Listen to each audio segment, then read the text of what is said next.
Y ya más apagamos todos nuestros micrófonos, por favor, y adelante, Rubén. A ver si se nos escuchó. Rubén,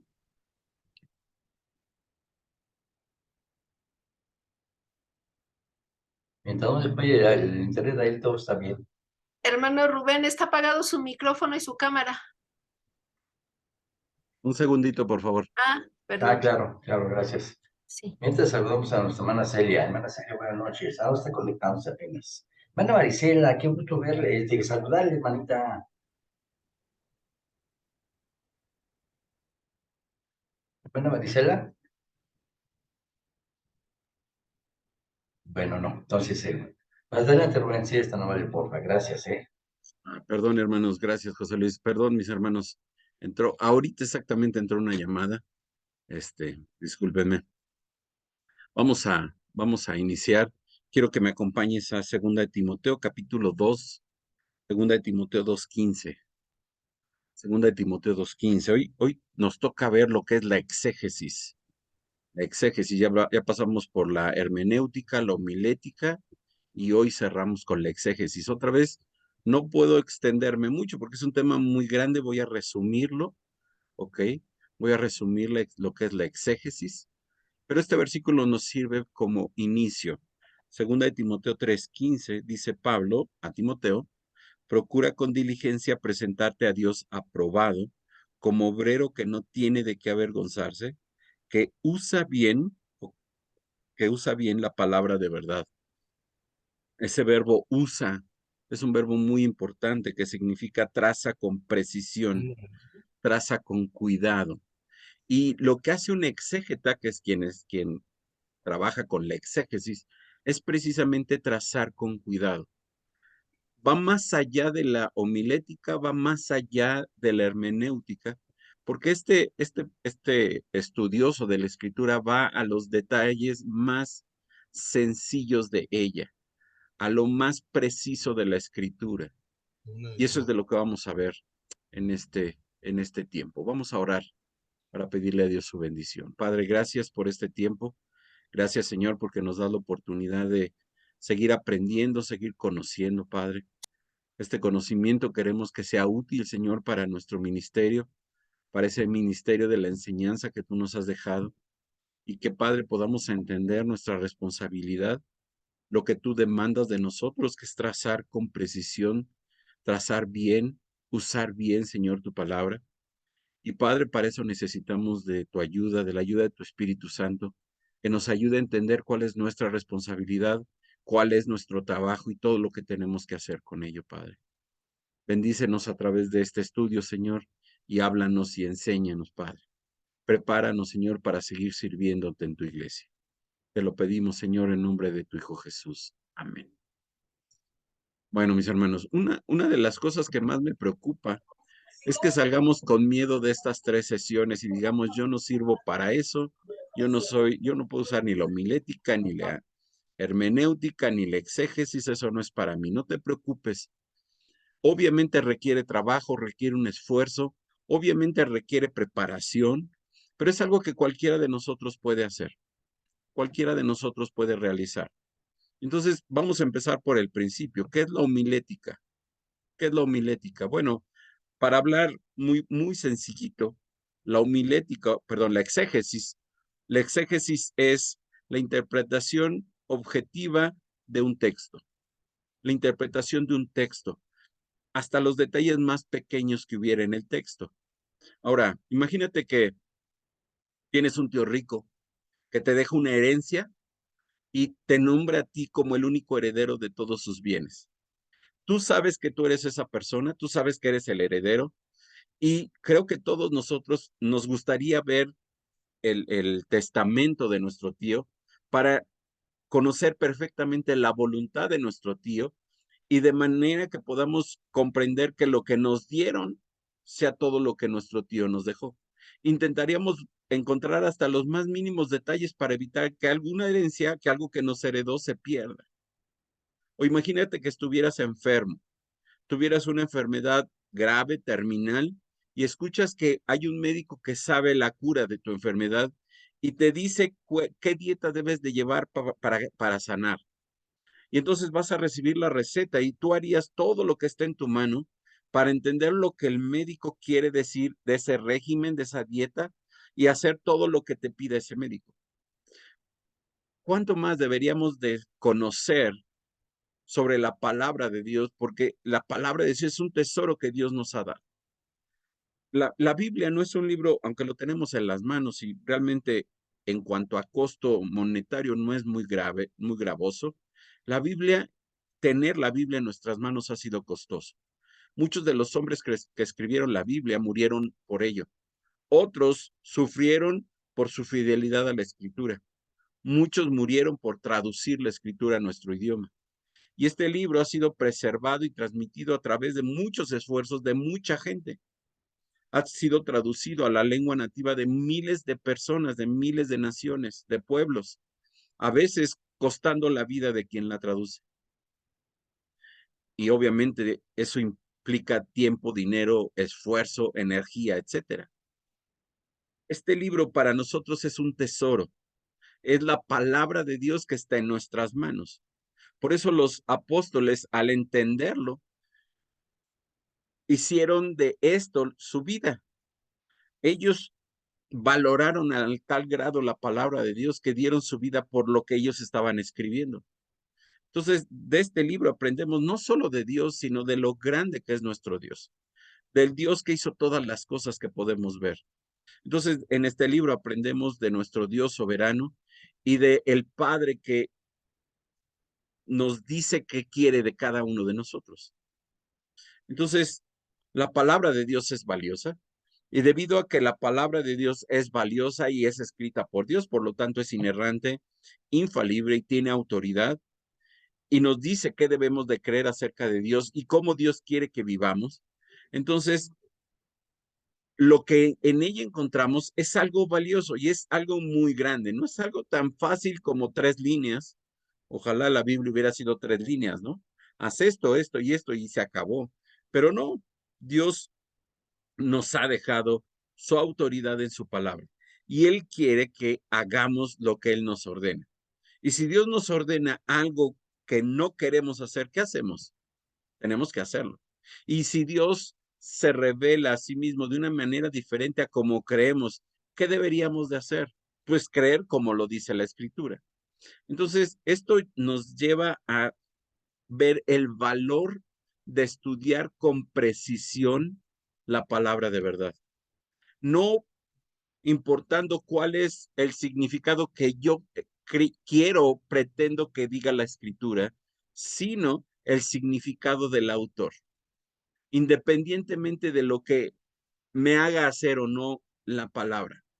Entonces necesitamos tener en mente tres cosas que tenemos que admitir. Primero, necesitamos admitir que necesitamos ayuda, que si no la tenemos no vamos a poder ser los hombres y mujeres estudiosos de ella. Por nosotros mismos, de acuerdo a nuestra propia capacidad intelectual, estamos perdidos, sin esperanza. Entonces necesitamos que Dios nos hable. Y allá Pablo en 1 Corintios 2, del 12 al 14, si quieres anótalo, 1 Corintios 2, del 12 al 14, Pablo dice que las cosas espirituales solo se pueden entender espiritualmente y que la única manera de entender la palabra de Dios es a través del trabajo de la obra del Espíritu Santo en nuestras vidas. Por lo tanto, no hay manera en que yo pueda hacerlo solo. Necesito la ayuda del Espíritu Santo. Segundo, necesito fe en el soberano, en el autor de la Escritura. Esta fe no solamente para ir a donde la Biblia me lleva, sino a ir más allá de donde la Biblia nos lleva. Por eso Pablo dice, ahí, estamos ahí, espero tengas tu Biblia abierta en 2 Timoteo 3:14. Pablo, y lo he mencionado en algunas otras ocasiones, Pablo en estos versículos, 2 Timoteo 3:14 al 17, nos habla de dos aspectos de la palabra de Dios. Por un lado, lleva al incrédulo a la salvación, dice el verso 15, y que desde la niñez ha sabido las sagradas escrituras, las cuales te pueden hacer sabio para la salvación por la fe que es en Cristo Jesús. Entonces puede llevar al incrédulo a la salvación, pero también puede llevar al creyente a la santidad. Y entonces vemos el verso 16 y 17. Toda la escritura es inspirada por Dios y útil para enseñar, redarguir, corregir, instruir en justicia, a fin de que el hombre de Dios sea perfecto. Ahí está, perfecto, enteramente preparado para toda buena obra. Entonces necesitamos la Biblia, necesitamos fe para comprender la bondad, para comprender la escritura, lo que Dios quiere de nosotros. Y por último, tenemos que aprender a leer con cuidado, con el cuidado que corresponde al tesoro que Dios nos ha dado. No podemos hacerlo a la carrera, no es el periódico, es la palabra de Dios. No es el horóscopo de la semana, es Dios revelándose al hombre. Entonces, la exégesis es la interpretación de un texto. Lo que dice la Biblia, comprender lo que dice la Biblia. La palabra exégesis viene de un verbo griego, exegeomai, que se puede traducir como conducir, exponer o extraer. Esto significa revelar o presentar una verdad de algo. Entonces, la exégesis nos muestra la realidad de un texto, nos ayuda a una interpretación completa de un texto, sin tener en cuenta los temas de un comentarista, sin pensar en alguien que ya estudió el texto. Simplemente la exégesis responde a la pregunta, ¿qué quiso decir el autor original a la audiencia original? Utilizando los idiomas originales. Y eso tiene una complicación para nosotros. Primero, la Biblia fue escrita en 3 idiomas.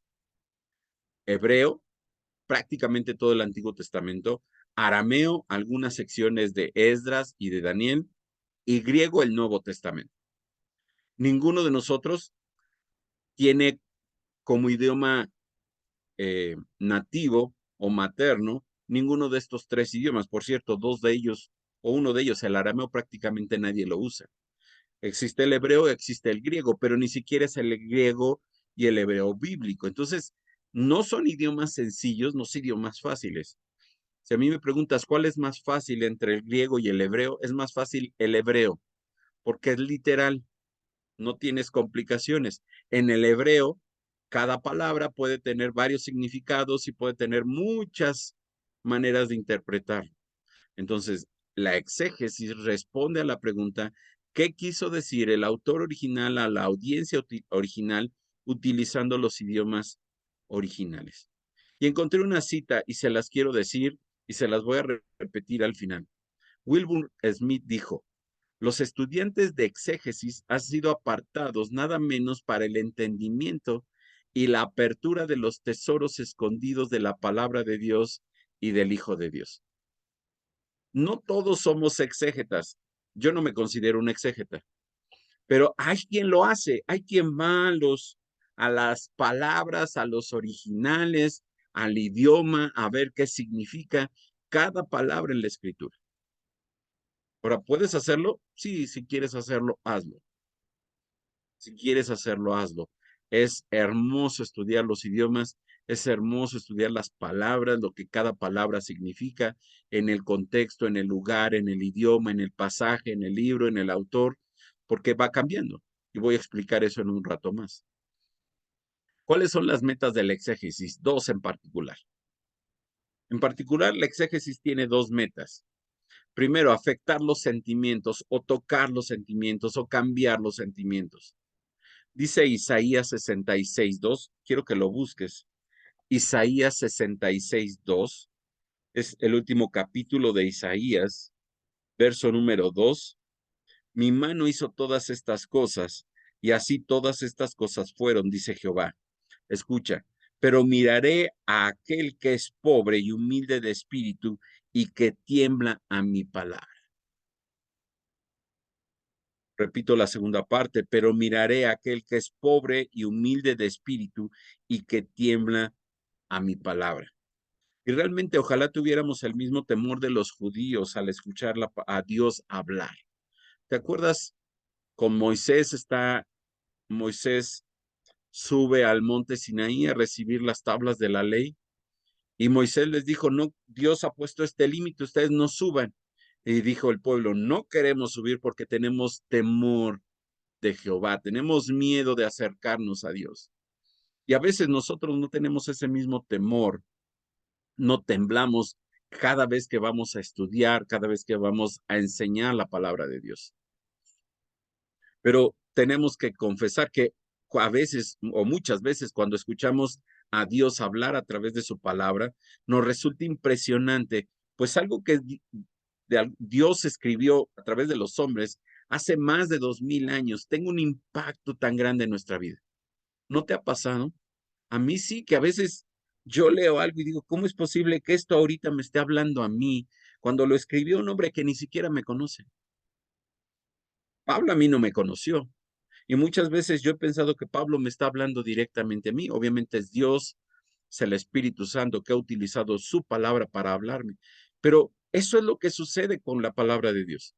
Y cada vez que nosotros estudiamos la Biblia o enseñamos la Biblia, tendríamos que temblar cada vez que estamos delante de ella. Creemos que la Biblia es la palabra de Dios, creemos que Dios ha hablado a través de ella y eso nos debería poner siempre de rodillas delante de Dios. Entonces, esta primer meta de la exégesis bíblica es afectar los sentimientos, afectar los sentimientos.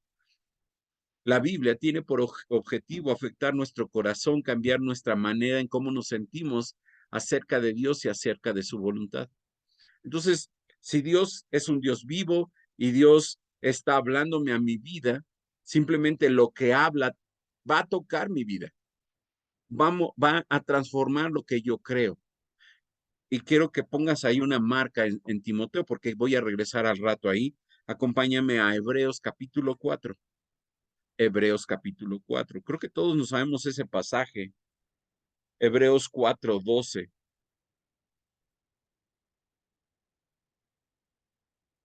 Hebreos 4:12. Dice el autor de Hebreos, porque la palabra de Dios es viva y eficaz y más cortante que toda espada de dos filos y penetra hasta partir el alma, el espíritu, las coyunturas y los tuétanos y discierne los pensamientos y las intenciones del corazón. Obviamente, al estudiar la escritura, al profundizar en la escritura, el exégete es afectado a través de la palabra de Dios, a través de esos pequeños detalles, y es que cuando lo vemos a nivel macro no alcanzamos a notar. Y entonces cada vez que vamos a algunas palabras, vamos a algunos versículos, a algunos pasajes, nos damos cuenta todo lo que puede afectar nuestros sentimientos. Entonces, la exégesis tiene como meta tocar nuestros sentimientos. Y es la palabra de Dios la que va a cambiar nuestros sentimientos. Dice ahí que penetra hasta partir el alma y el espíritu, las coyunturas y los tuétanos y discierne los pensamientos. Entonces simplemente va a transformar nuestros sentimientos, esos sentimientos a veces de arrogancia, de egoísmo, de pecado, de maldad, aquellos sentimientos contrarios totalmente a Dios los va a transformar. Totalmente los va a transformar. Esa es la primera meta de la exégesis. La segunda de la meta de la exégesis tiene como objetivo tocar nuestra mente, tocar nuestra mente, el intelecto, el intelecto. Esto significa que además de cambiar mis sentimientos, va a afectar o va a cambiar mi manera de pensar. Mi manera de pensar de qué? Bueno, en primer lugar de Dios y en segundo lugar de todas las cosas de Dios. Van a adquirir un nuevo valor. Antes, tal vez, antes de ser cristiano y antes de estudiar la Biblia, las cosas de Dios me parecían absurdas, tontas, ridículas. Pero conforme estoy estudiando la palabra de Dios y empiezo a profundizar en ella, entonces encuentro un valor en algunas cosas que antes yo no encontraba. Antes yo no las veía. Cuando yo era muy joven, sí leía la Biblia, pero no la leía con el objetivo de conocerla o conocer la voluntad revelada de Dios. Realmente no. Yo leía la Biblia porque me obligaban a leerla en la iglesia. Me decían, tienes que leer tantos capítulos diarios. Y la leía. Pero pregúntenme qué entendí, qué aprendí. No aprendí nada. Entonces, cuando ahora leo la Biblia, y la Biblia tiene que ser leída, y lo he mencionado muchas veces. Simplemente ese acto de leer la Biblia es un acto intelectual, porque ahora cada vez que leo la Biblia y encuentro algo, mi conocimiento de la Biblia me permite empezar a entender lo que Dios ha revelado. Y créanme que la he leído varias veces y aún así encuentro a veces cosas que digo, esto nunca lo había visto. ¿Cuándo estuvo ahí puesto? Yo no lo había leído. ¿Por qué? Bueno, porque simplemente no había afectado mi intelecto. Y entonces entendemos que Dios se humilló cuando se encarnó, cuando Cristo se encarnó, pero también Dios se humilló cuando Él decidió revelarse a sí mismo a través de la Escritura.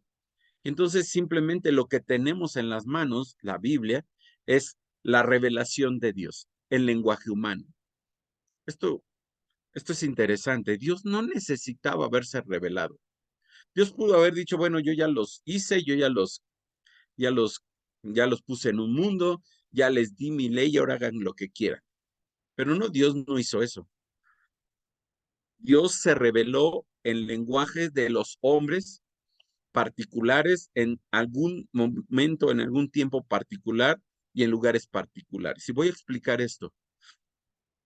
Por ejemplo, no es lo mismo el libro de Éxodo, el momento histórico en que se escribió, las circunstancias en que vivían los judíos cuando se escribió, o el pueblo de Israel cuando se escribió, el lugar en el que estaban, el autor, el escritor humano, y el momento en que Dios inspiró a Moisés para escribir Éxodo.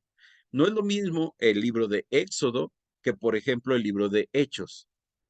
No es igual. Sí, es que están en la Biblia, sí, pero son diferentes. Moisés y Lucas son muy distintos uno del otro. Sus culturas son totalmente opuestas.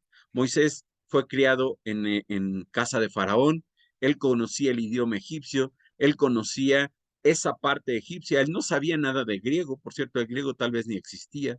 Y entonces hay una gran diferencia entre Moisés y Lucas. La historia, el momento histórico de un libro y otro libro son totalmente distintos. El tiempo en que hubo uno y otro son totalmente diferentes. Moisés escribió en una hegemonía egipcia y Lucas escribió en una hegemonía romana. Y el lugar en que escribieron ambos son totalmente distintos.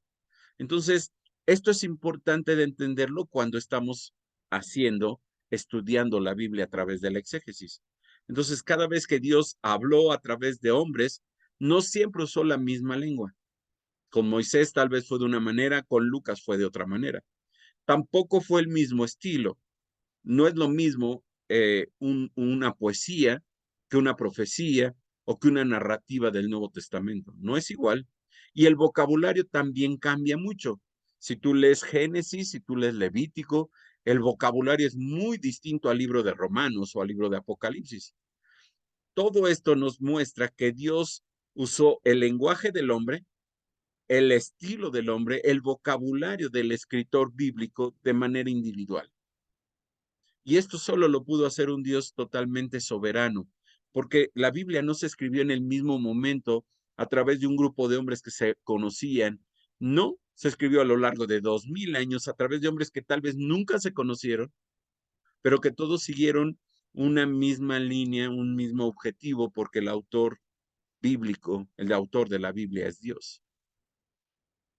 Y esto es algo que tenemos que entender. La exégesis afecta mis sentimientos de acuerdo a lo que me empieza a enseñar como valores y además cambia mi intelecto, cambia mi manera de ver y de conocer la Biblia. Y esto simplemente nos debe de ayudar a entender que conforme yo voy estudiando la Biblia, tengo que ir comprendiendo lo que significa.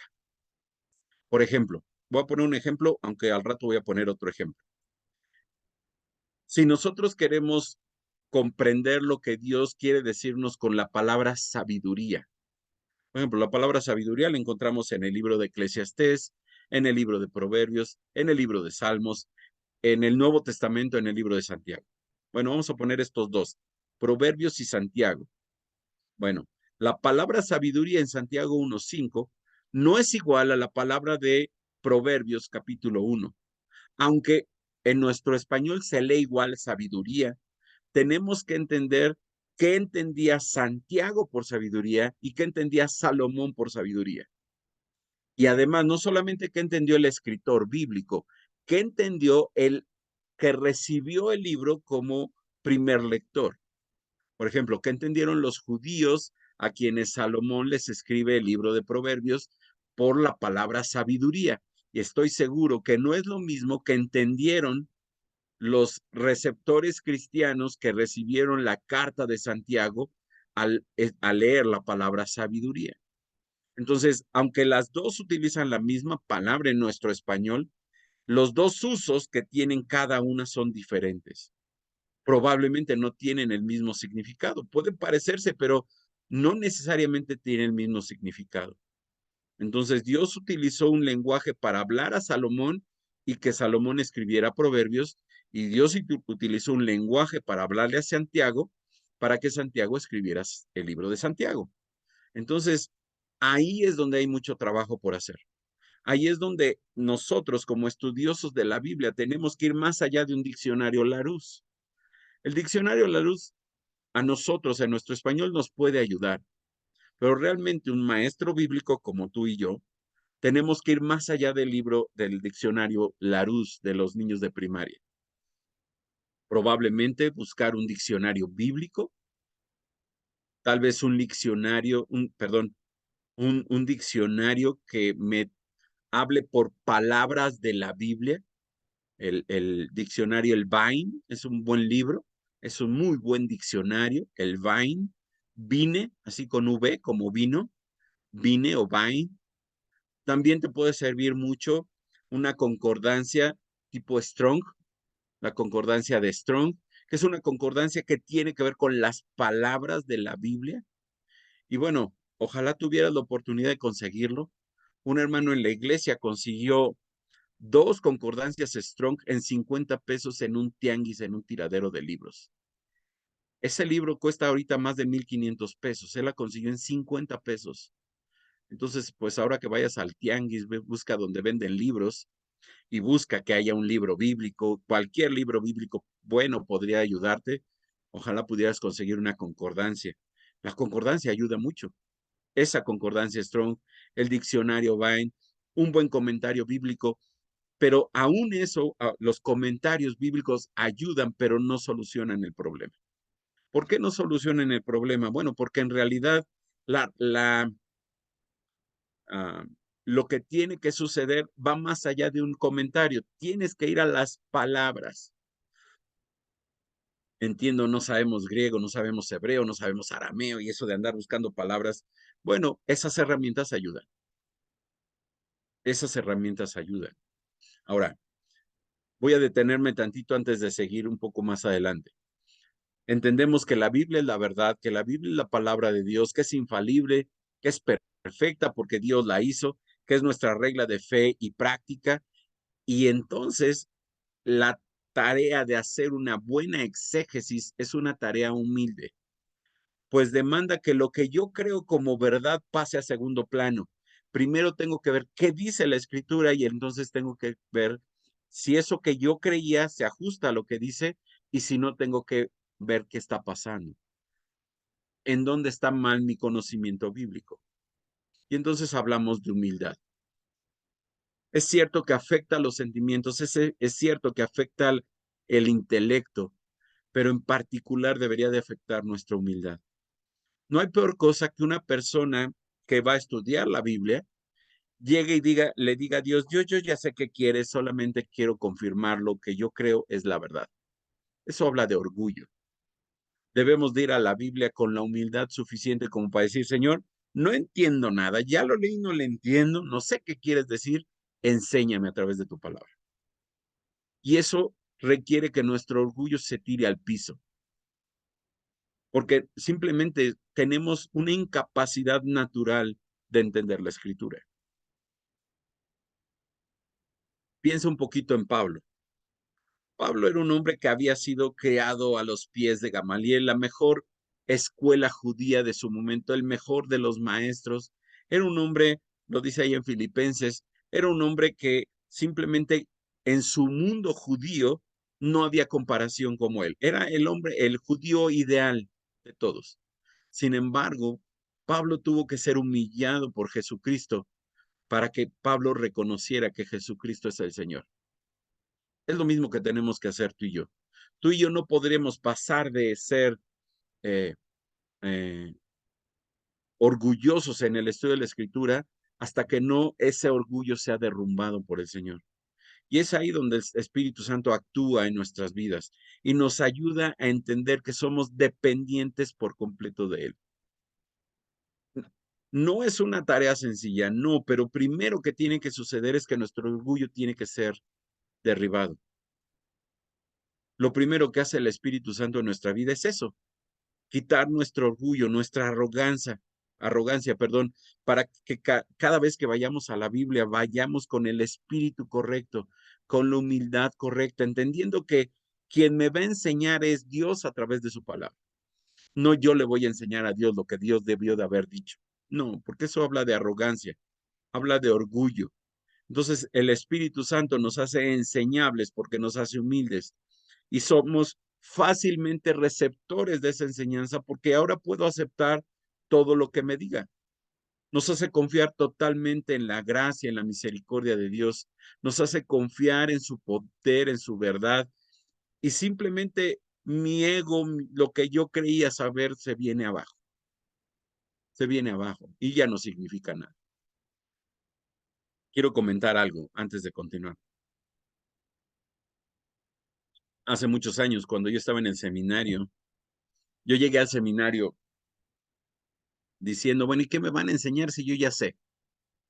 Yo ya sé. Yo había nacido en un hogar cristiano, había sido creado en una iglesia, yo conocía, yo ya era maestro, yo ya enseñaba. ¿Qué me van a enseñar en un seminario? ¿Y sabes qué fue lo primero que tuvo que tirar el Espíritu Santo de mí? El orgullo. Y desde el principio me di cuenta que todo lo que sabía no significaba nada. Simplemente era un ignorante. Era un ignorante porque todo lo que sabía estaba lleno de orgullo, no de humildad. Y entonces es muy importante ir con la actitud correcta a la escritura. Entonces, una meta del exégesis, afectar los sentimientos, afectar el intelecto y obviamente va a afectar ese orgullo que como seres humanos tenemos. Y eso es lo que hace el Espíritu Santo en nuestra vida. Obviamente es importante entenderlo y aceptarlo en nuestra vida. Ahora, otra cosa que sucede con estas metas del exégesis es que la exégesis nos lleva a la lectura de la palabra, al trabajo tedioso de leer y leer y leer y leer la escritura. De ir hasta el lenguaje del autor, hasta los idiomas originales. Y entonces, para ser un buen exégeta, alguien que utiliza la exégesis, significa simplemente ir constantemente refinando las habilidades que vamos adquiriendo a lo largo de nuestra vida. Porque empezamos a aprender a leer por ahí de los tal vez 5, 6 años, 7 años, probablemente. Y entonces empezamos a leer. Y entonces un buen estudioso de la Biblia debe de ser un buen lector bíblico. Un buen lector bíblico. Olvídate de solamente leer la Biblia. Eso está bien y eso es obligación de cada uno de nosotros. Tienes que ir más allá incluso de la propia Biblia y leer y leer y leer. Un predicador dice que un buen cristiano, un buen predicador, un buen pastor, y voy a incluir a un buen maestro, tiene que tener un conocimiento en todas las áreas de la vida del hombre actual. Entonces tienes que saber de política, tienes que saber de ciencia, tienes que saber de tecnología, tienes que saber de historia, tienes que saber de política, tienes que saber de deportes, tienes que saber de todas las áreas de la vida humana, porque en esas está involucrada la gente a la cual vas a enseñar o a la cual le vas a predicar. Entonces, la exégesis tiene que habla de un trabajo de todos los días. Y entonces no vamos a poder comprender el significado del lenguaje a menos que entendamos los principios del lenguaje que los autores bíblicos utilizaron. Entonces tenemos que hacer todo nuestro esfuerzo por tratar con la gramática bíblica y la historia bíblica para entender cuál fue el lenguaje que el autor bíblico usó en una situación histórica. Entonces, Es un trabajo, mis hermanos. No es algo tan fácil como parecería, pero un trabajo que vale la pena realizar.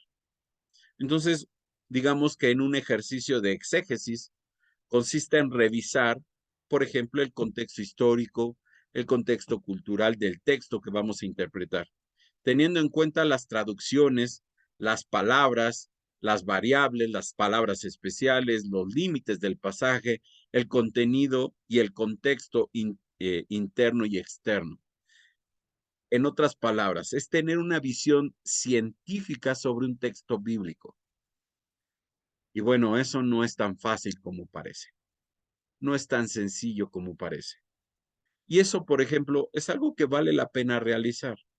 Ahora, te voy a mencionar, y quiero que anotes, 5 principios básicos para una buena exégesis que un estudiante de la Biblia debe de seguir.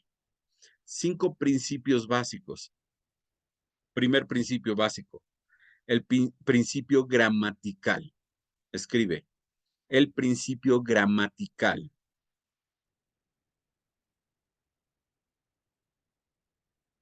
Ya lo mencioné, la Biblia fue escrita en un lenguaje humano y ese lenguaje tiene cierta estructura y sigue ciertas reglas. Por lo tanto, debemos interpretar la Biblia de una manera consistente con las reglas básicas del lenguaje. Ahora, tendríamos que determinar qué pasaje, qué libro, en qué momento, de qué testamento vamos a leer. Entonces, eso nos ayudaría a entender cómo interpretar, cómo usar o aplicar el principio gramatical. Normalmente, un exégeta, alguien que estudia la Biblia, va a examinar un pasaje definiendo las palabras que lo componen. Por ejemplo, y quiero que vayas conmigo a 2 de Timoteo, capítulo 2, verso número 15. 2 de Timoteo 2:15, lo leímos al principio. Dice Pablo, lo vuelvo a leer, procura con diligencia presentarte a Dios aprobado, como obrero que no tiene de qué avergonzarse, que usa bien la palabra de verdad.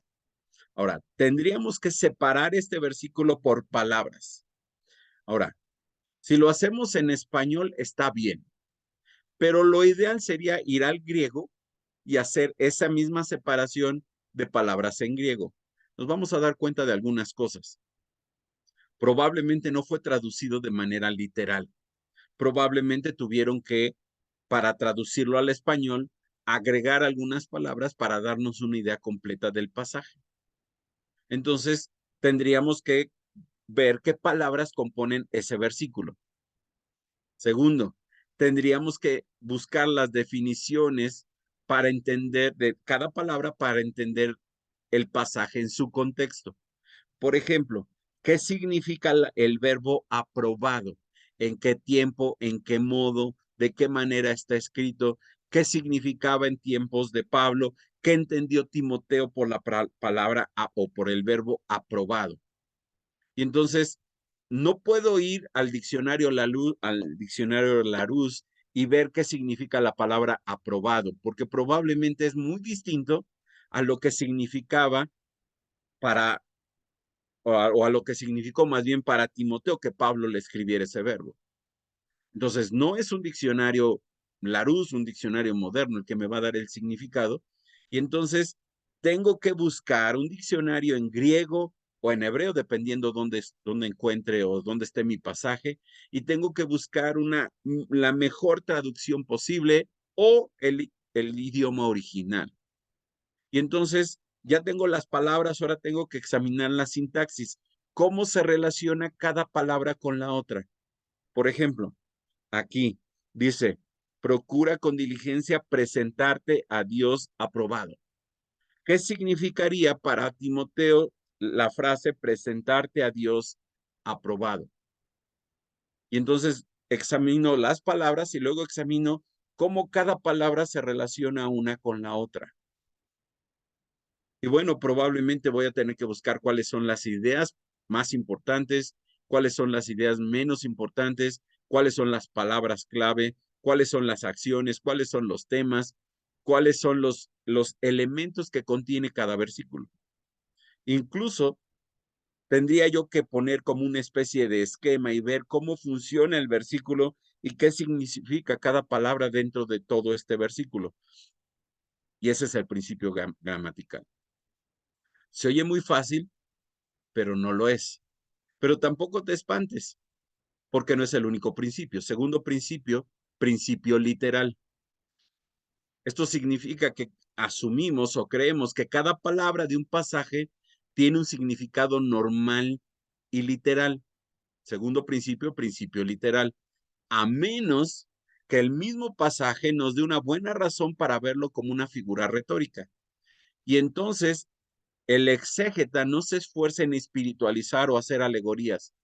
Las palabras quieren decir lo que ellas dicen. Entonces, cuando dice aquí que debe de presentarte a Dios aprobado como obrero que no tiene de qué avergonzarse, no significa que Timoteo sea un obrero.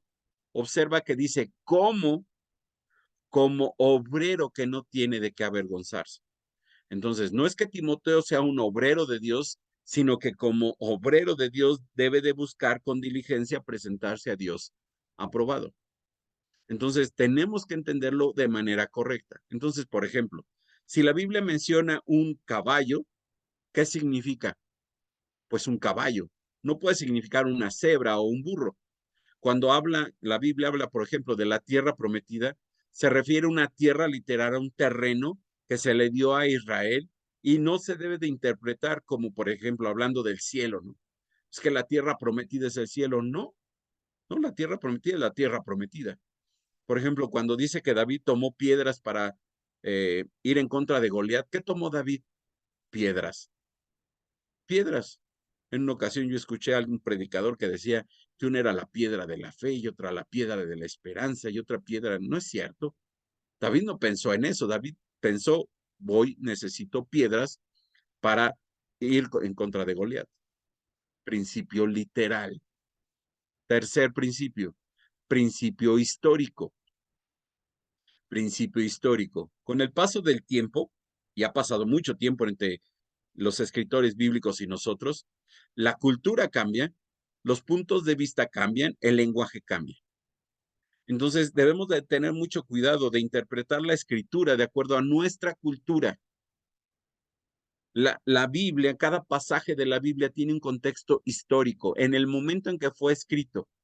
Entonces, nosotros como estudiantes de la Biblia debemos considerar la geografía, las costumbres, los eventos, la política de la época en que se escribió tal pasaje. Entender la cultura judía nos puede ayudar mucho a comprender la escritura, la palabra de Dios.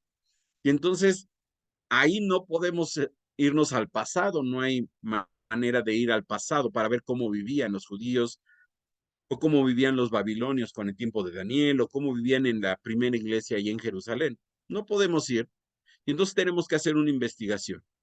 Y entonces ahí hay manera, tal vez en algún diccionario bíblico, en algún libro de historia que tenga que ver con judíos o con la religión judía, tal vez algún comentario, tal vez alguna Biblia de estudio, ya no se usan las enciclopedias, pero alguna enciclopedia bíblica, algún elemento que me ayude a comprender cómo era la cultura en el tiempo de.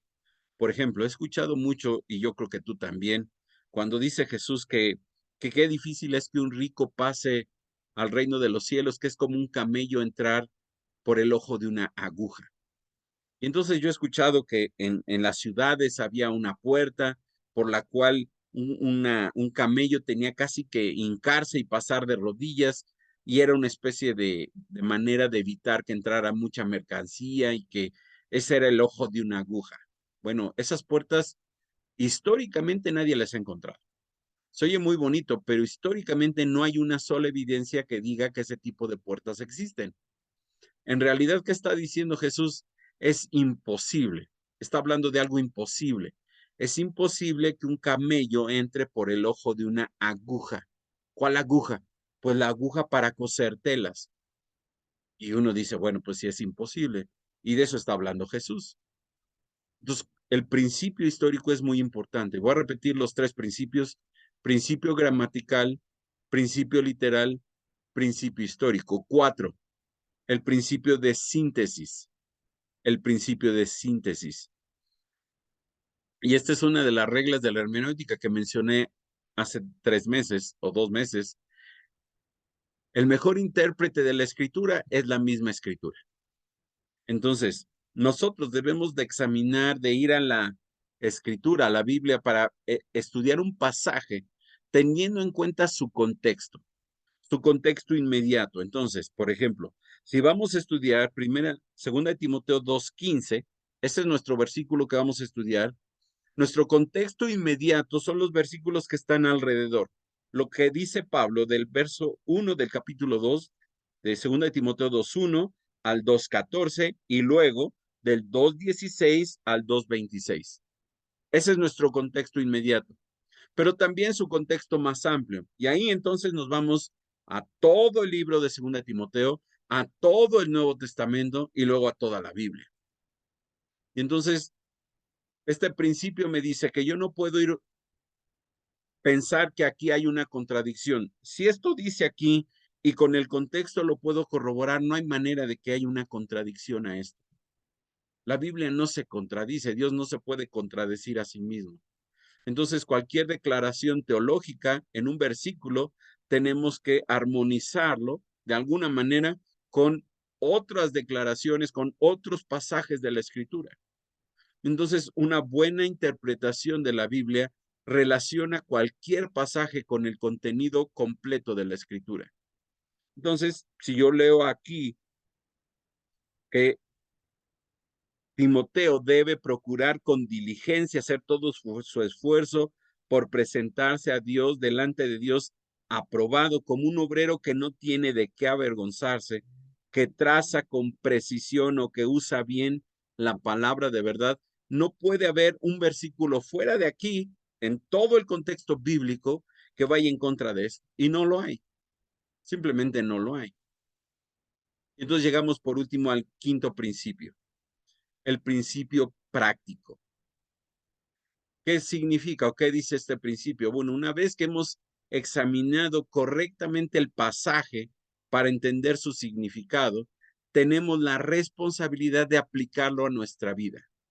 Entonces, usar bien la palabra de verdad es más que un ejercicio intelectual, es algo que cambia la vida.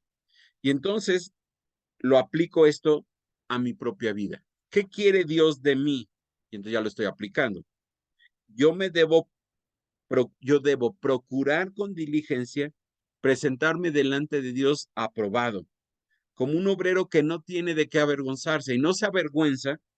Yo no me voy a avergonzar porque trazo con precisión la palabra de verdad. ¿Cómo lo hago? A través de la hermenéutica, a través de la exégesis y la presento a través de la homilética.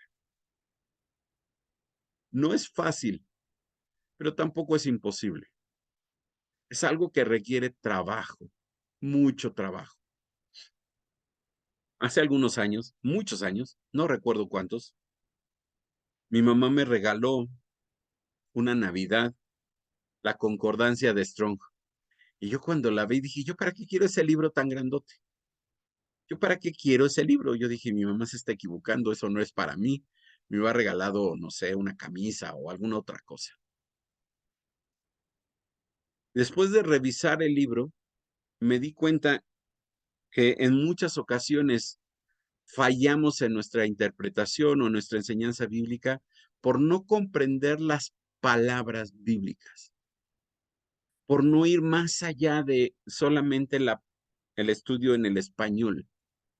Cuando yo voy a los idiomas originales, empieza a adquirir en mi vida un significado nuevo. Y eso, si para mí va a significar algo nuevo, entonces para la gente que me va a escuchar en mi clase, va a significar algo nuevo. Y eso es lo que le da vida a la escritura. Y es algo que nunca va a terminar, mi hermano, porque simplemente es imposible, es prácticamente imposible ir palabra por palabra intentando descubrir el significado original del autor original a la audiencia original. Ese es nuestro objetivo. Pero nada más piensa en toda la Biblia. Toda la Biblia. Bueno, esa es nuestra labor. Y tal vez tal vez Dios no me permite comprender toda la Biblia con tanta precisión, pero cada vez que Dios te permita comprender algo, una frase, un versículo, un pasaje, una palabra incluso, y puedas comprenderla correctamente, utilizando un diccionario, una concordancia, y puedas ver el beneficio, el valor de cada una de estas palabras, agradece a Dios por ello y enséñalo a otro. Repito la frase de Wilbur Smith: los estudiantes de exégesis han sido apartados nada menos que para el entendimiento y la apertura de los tesoros escondidos de la palabra de Dios y del Hijo de Dios. No sé si eh, tengan alguna pregunta o no sé si oramos. José Luis. Perdón, no, preguntas, híjole, creo que todos quedamos mudos, pero qué bueno que nos dijiste que no nos diera miedo. Es importantísimo, porque sí, ahorita estamos como medio apanicados. ¿Esto qué significa? Lo que de veras tener mucha humildad y darnos cuenta que nos falta mucho, mucho por caminar, ¿eh? Yo, como bien decíamos, yo solo sé que no sé nada, no, no que sí que literalmente no sepa nada, no. Pero lo que voy es que si creo que yo ya sé algo, totalmente equivocado. Esto de veras, como siempre lo he comentado, le doy gracias a Dios siempre, de verdad, Señor, al Señor, porque por lo que Él tiene contemplado para su iglesia. Y después de todo ese agradecimiento a ti que te utiliza el Señor para ello, vaya de qué manera te utiliza.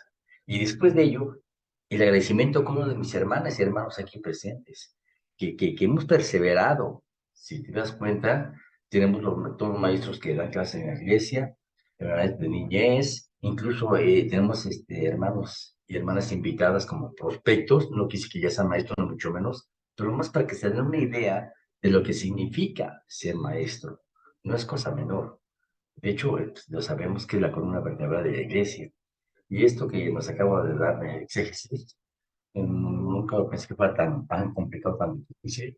Y eso es bueno, que tengamos esa humildad de aceptar que nos falta mucho, mucho por aprender de verdad. Mucho. Pero bien lo dijiste y eso me encantó, ¿eh? Porque si no, hablo por mí, estuviera ahorita panicado ya, con miedo. Pero no tengamos miedo, al contrario, al contrario. Es decirle, Señor, reconozco que me falta mucho, Señor, dame sabiduría, de la palabra bien, danos sabiduría, danos tu humildad para poder seguir avanzando en el conocimiento de su palabra y poderla transmitir.